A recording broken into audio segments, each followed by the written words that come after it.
With the changing of the seasons, does this impact our symptoms? Inflammatory with Debbie Wilson and Katy Pieris. Navigating life with inflammatory arthritis. hello and welcome to Inflammatory with Debbie. And Katy. How are you, Katy?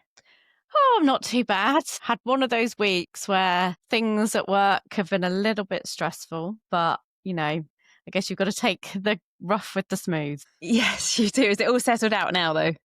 Yes, it was just really a Monday and Tuesday problem. It's now settled more back into the normal swing of things and it's not as stressful. And I did see on your Instagram last week that you won netball. We did. One How was netball that? match. That was amazing because last year we didn't win a match until the final match of the season in that particular league. So we were all chuffed a bit. So really good. And then we won at tennis as well on the Sunday. Wow, amazing. So proper highs and lows for you this week then? Yes. Yeah, definitely. How about you? Yeah, it's just really busy. We're trying to plan for the podcasting for next year to try and work out what episodes, and we're going to be talking about what content and everything. So that's going on behind the scenes. And we have a board meeting coming up next week to try and get all the board paper, the usual admin sort of stuff that people don't realise goes on behind the scenes. So, yes. Yeah, very busy. Yes, because I can't believe it's middle of October now. Well, yes, and the clocks are going to be changing soon, which I am definitely not looking forward to. Oh, I don't like that, actually. And that leads us on really nicely on what we're going to be talking about today is that seasonal change. It is proper autumn now, and obviously that leads straight into winter. You mentioned you don't like the clocks going back. No, and I mean, because even this morning, it was pretty dark when we woke up and none of us wanted to get out of bed, didn't want to get ready for the day. You just want to stay in bed and sleep. Whereas, and I know it's only going to, does it get worse? I always get a bit confused because it goes backwards, doesn't it? So yes, it'll actually will it be darker in the evenings, lighter in the morning, or the other way around? This is what confuses me. So the morning should be slightly lighter. Yeah. But then because the daylight hours get shorter anyway, we are going to get those darker mornings and the darker evenings. It's when you go to pick up from school and it's pretty much dark. That's what I hate. And I hate like going into the office. God, I sound depressing, don't I? But when you leave the house in darkness and you come home in darkness, because you're basically living like a vampire. It is. Well, I remember when I used to work in London, exactly the same. And if it was like such a busy day and you didn't get round to actually going out, you just went to the canteen for lunch. Yeah.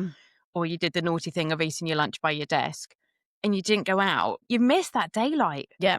And it really does affect me. I know there is that seasonal... The SAD syndrome. Yes, it's seasonal affective disorder. And there are some tips about how to deal with that.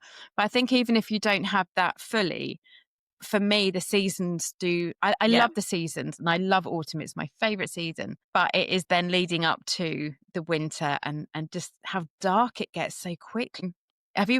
One question is, have you put your heating on yet? Only to dry washing.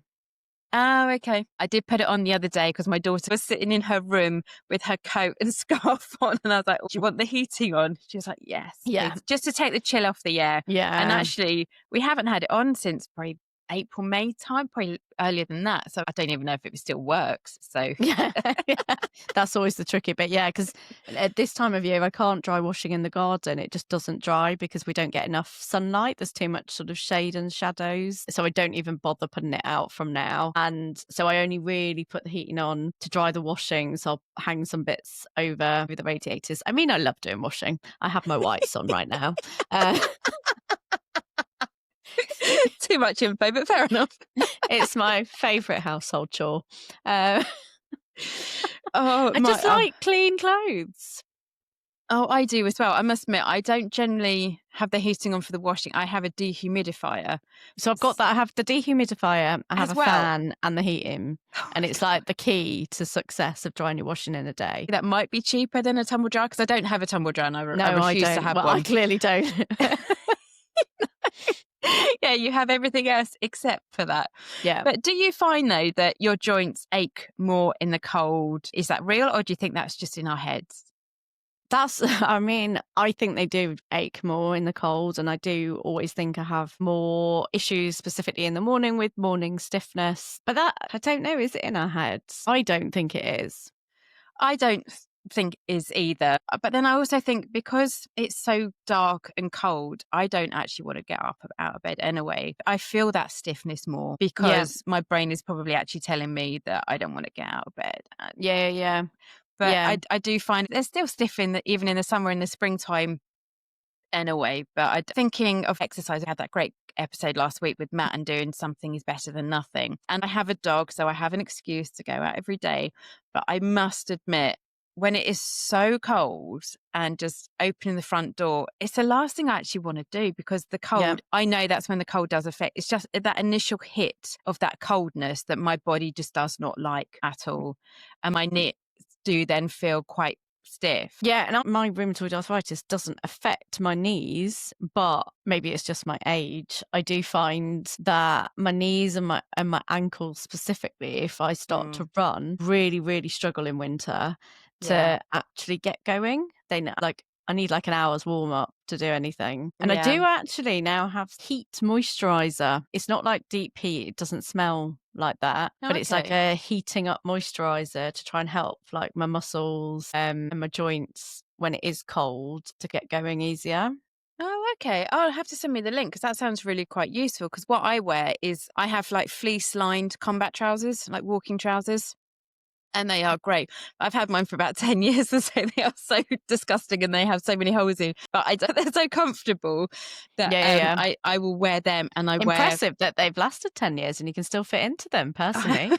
I think the button might have disappeared. But because they are so warm and so comfortable, I do when I take my dog out, I wear generally like 2 pairs of socks, one's like really fluffy ones and some good grippable walking shoes, even though I probably will fall over again this year, but I will not go on ice this year. I'm learning. Trying to find some lightweight, like walking shoes, that can be sometimes, I think, quite tricky because you don't want to spend loads and loads of money, but sometimes the more expensive they are, the lighter they are. Yes. Because that was one thing I found as a child is then having these boots that were just so heavy. And I hate Wellington boots. They don't do anything. And they awful. Don't support your feet. They're horrible. No. They're horrible. They're sweaty. They're uncomfortable. Like, I hate them. I have got some, but I hate them. You know, I don't actually have any at all, mainly for that reason. I do really need some comfortable, supportive shoes. Because when my daughter, she's done the Duke of Edinburgh's award and they both had to do school trips. And so they needed, one went to Iceland, cost an absolute fortune. Wow, that's cool. When the other one went to Cambodia, they needed lightweight. Oh my God, shoes. in my day, you just went to Wales. No.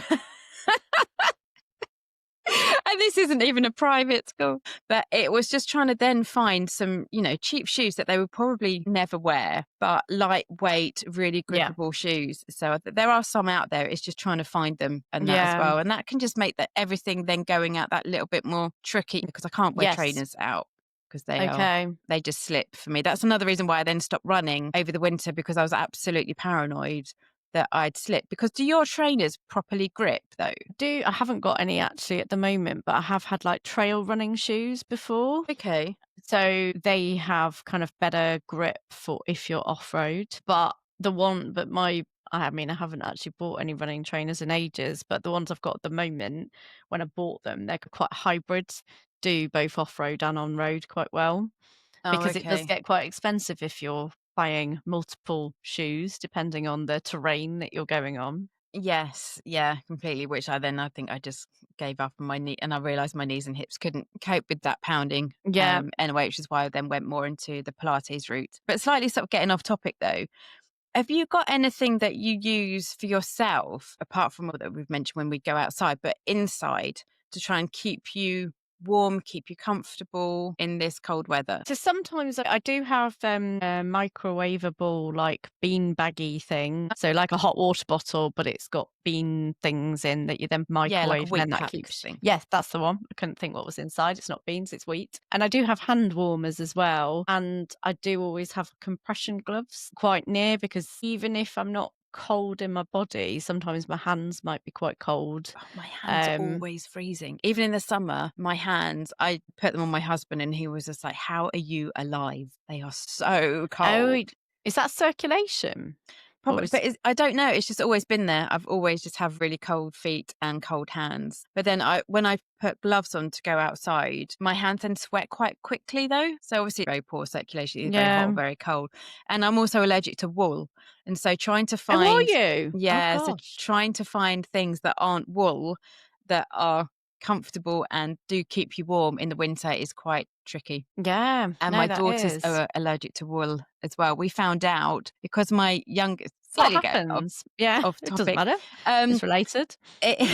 When she was born, she had to go to special care and she had to have a drip in her hand for antibiotics and other things as well. So they put a woolen glove on her and a woolen hat. And the next day, because she slept with her hand on her face, she had this horrendous rash. And it looked awful, and they were really quite panicky about it, obviously thinking it could be something quite serious. And then I realised it was like, actually, what's she wearing? Because it was weirdly more like the one side of her face. And I was like, I'm allergic to wool and she's allergic to wool. That's how we realised that she was as well. So we don't have like a severe allergic reaction to it, but we just come up with a rash. And it is just so itchy that you just want to scratch your whole skin off. So that's how we are allergic to wool. Won't be getting you a Christmas woolly jumper then. No, please don't. But then this is the thing, when they were in school, like the Christmas jumpers, trying to find a Christmas jumper that is not made from wool was just, thankfully there was a cheaper shop that does sell them, but they're not amazing quality. But sometimes it was just cheap, and she didn't want to be different, and so she wanted to wear one, and so we did get them. But so now quite a lot of Christmas jumpers are in like sweatshirt material. I know, so which is much nicer. It is. I can wear that. So yes, I know. But I'm also allergic to linen. So in the summer I can't wear linen, and in the winter I can't wear wool. Interesting. That makes shopping quite tricky for those seasons. It does, which is why I generally like the autumn, because you can mainly just wear jeans and a t-shirt. But yeah, this jumper is not wool, by the way, because otherwise I would be scratching like hell. Good to know. Yes, but just getting back to what we're talking about today, though, what then makes you go to the gym of an evening? Do you go to the gym of an evening, or do you do netball during the winter? So netball training is indoors all year round, so that's quite good. Then netball matches though are outside, but I'm quite different to you because I am quite generally a warm person. So for playing netball, you'll only see me with underlayers under my dress. When it's like I have a rule below 5 degrees, I'll wear underlayers. You do like your rules of degrees, don't you? Yeah. I've noticed. Once it's like below 10, below 5, I'll then wear leggings and a long sleeve top. Oh, okay. But if it's over those sort of temperatures, then I am just in my netball dress.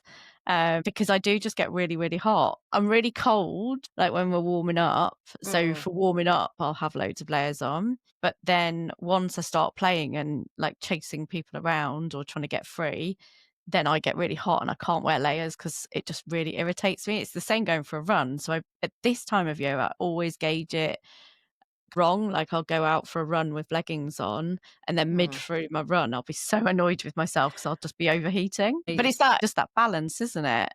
I find autumn tricky because it can be super cold in the morning, but then it can be over 15 degrees sometimes by lunchtime. I know. So you don't need all these layers. So it's that hot cold. It is, because I took my dog out yesterday, working in the morning. I was just like, right, I'm pretty cold now. So I took her out, put a coat on, thinking, do you know what? I'll put a scarf on. And like in 10 minutes down the road, I was like, my scarf is off. And oh gosh, it's hot. Yeah. I just want to know, how do you get your mindset though to go out to play or to go running when that initial cold hits you, to think, oh, I'm going to go running? How do you do that? Because I schedule it in my diary. Oh, okay. So you feel you have to. So I feel I've already committed. Oh, okay. That's a good tip. So I sort of have to. So, and normally running or the gym, I will do after school drop off. So I'm already out the house. Right. So it's not like I'm going out the house specifically for that activity. Yeah. I'm already out the house, so I might as well do it. And especially as soon as it starts raining, then that's a whole other internal conversation. Yeah, because I suppose my dog doesn't mind the rain, so she'll happily go out in the rain. But I must admit, for me, it's just like I don't like getting cold and wet. That's one Yeah. thing. But then there was one time on the moors near where I live, we were halfway across, and I could just see these snow clouds coming along, and we were in a proper blizzard. And it was just like, well, we're a bit like you. We're out already. We Yeah. can't. We're going to be stuck in it. So actually let's just continue. And she didn't mind it. She tried to eat the snow when it was coming down, but it was just blowing so much. It was just like crazy talk, just trying to run around. Wow. But Yeah, and I yeah, do that's not have ideal. I have a dry robe, which people hate if you're not a wild swimmer. People don't like people like me. But it is the best thing for netball because as soon as I've finished, I don't have to bother faffing getting my trainers off, putting all my layers back on. I can just put this massive dry robe on and then it's nice and cuddly and warm. Oh, okay. But for those that don't know what a dry robe is, what actually is it then? The idea is, I think, like if you're going wild swimming or surfing or that kind of thing, it's like a massive coat that inside it's got kind of like fleecy, towely type material. Oh, So okay. I guess technically if you wanted it so big, you could get changed, you could get undressed under it, but it just keeps you really, really, really warm. And it's also waterproof. So it's like amazing. So I've got one for netball so that when I'm going to netball, I'm really nice and cozy. When I come home, I'm really nice and cozy. So yeah, but a lot of people don't like it when people that don't actually wild swim have them. I wouldn't judge you for it if it keeps you warm, because it sounds like it's quite absorbent from the inside, might absorb your sweat and some of that, but keeps you... Yeah, so it's just really nice. It's like putting a dressing gown on. Nice. I love it. I absolutely love it. Loads of dog walkers in my area have them as well. Oh, okay. Yeah, that might be the excuse then. I'll only take the dog out if I get one. It's great. It is the C word coming up. It was a C Christmas present. It was a Christmas present last year. Wow, yes, I might look into that. But there's also, because I must admit, I do find now working from home quite a lot. And it is that thing of getting in my car when I have to defrost my car to go to the gym to do classes, that I find that really tricky. It's that motivation, isn't it? I think we've had people come in actually saying, I lose my motivation when it is dark and cold. Any tips? But I think what you've said, schedule it in your diary, feeling you have to. Yeah. And fit it into your day when you're doing other things. So something I try to do through the winter as well is maybe take like my running kit to work and do it when I'm in the office on my lunch break. So I try to avoid having to go out in the evenings. I mean, netball training is on an evening, but again, that's scheduled. I'm letting my teammates down if I don't turn up, because you don't have a decent practice if not everyone's there. So it's trying to fit it into what you're already doing and make it, like Matt said last week, it's meeting yourself where you are and what's going to work for you in your day to day. I'm doing a spin class, and is that the community side of it as well? I get to talk to people, and that's what I really quite enjoy as well. I think we mentioned it last week, doing training and stuff or any exercise or movement with your friends and family, that really does help you to actually do it as well. And also, if you're at home, you don't even really need to leave your house in the winter. You can pick up some bean cans and you can do a bit of resistance strength work with bean cans. You don't need fancy equipment. You can use your body weight.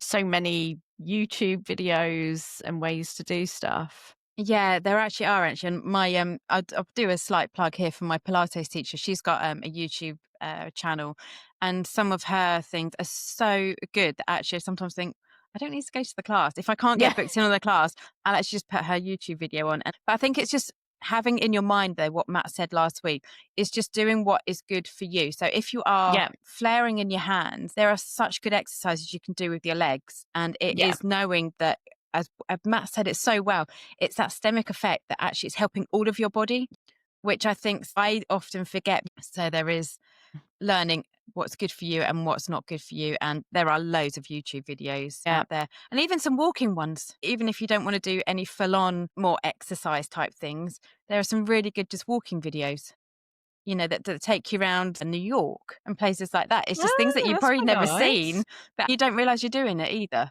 You can make it easy, can't you? You can. I think it's also not feeling too bad if you haven't done anything. Yes. It doesn't matter. I think we are so good at making ourselves feel bad that we haven't done these things. And probably going back again to what Matt said last week, having those guidelines about how much exercise you need to do every single day has been so embedded in us. Actually, it doesn't work for everyone. And we then shouldn't feel guilty that say, yes, we haven't done the hour or the 10,000 steps. That's a marketing tool. We don't have to feel bad. Just listen to your body. Yeah, and if you want to wrap up in a blanket and watch a film in the winter, which is my favourite thing to do, then... Yes. Yeah, do it. Because I must admit, I'm not sure if I've mentioned, but I actually have my electric blanket. Here it is.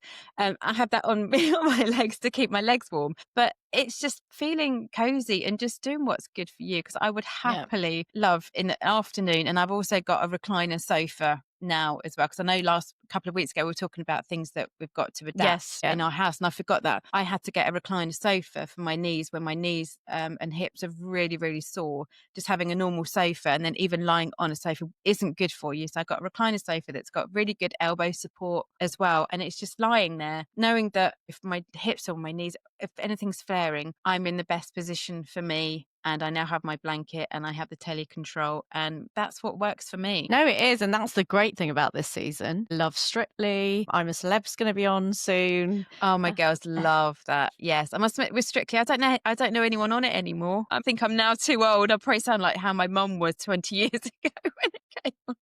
Yeah, because it's all people that are very young. But I do know the Gladiator. I love the Gladiator. I just remember the original Gladiators. I think, again, that's just showing my age. But I was just thinking, I must admit, the one thing that I would like to try and do is planning meals a lot better. Because sometimes I just think, I've got a few supermarkets near enough right on my doorstep. So I just think, if I haven't got anything, I'll nip out and get that. Yeah. But when it's dark and cold, that's the last thing I want to do. Yeah, so I love doing a slow cooker. I was thinking I need to get one. I would normally either put everything in it after breakfast and do like it over 8 hours, or I'll do it on the higher heat at lunchtime and do a 4-hour cook. And then it's like really nice and kind of cozy, warming food. Is that warming comfort? Yeah. My go-to would be like shepherd's pie. I just love that, and just see it, and it just warms you up. But I did make some really nice potato and leek soup the other day, and it's soup season.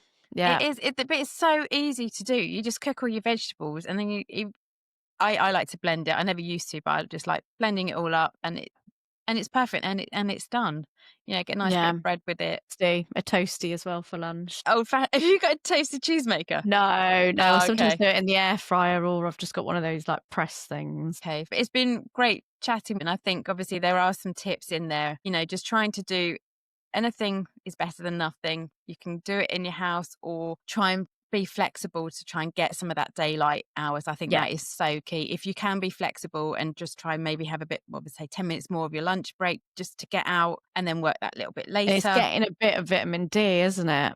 Completely. And that's exactly what we need. But if you want to be cozy, just get a blanket on, sit in front of the telly. There's nothing wrong with that. Just listen to your body. Any last tips at all, Katy?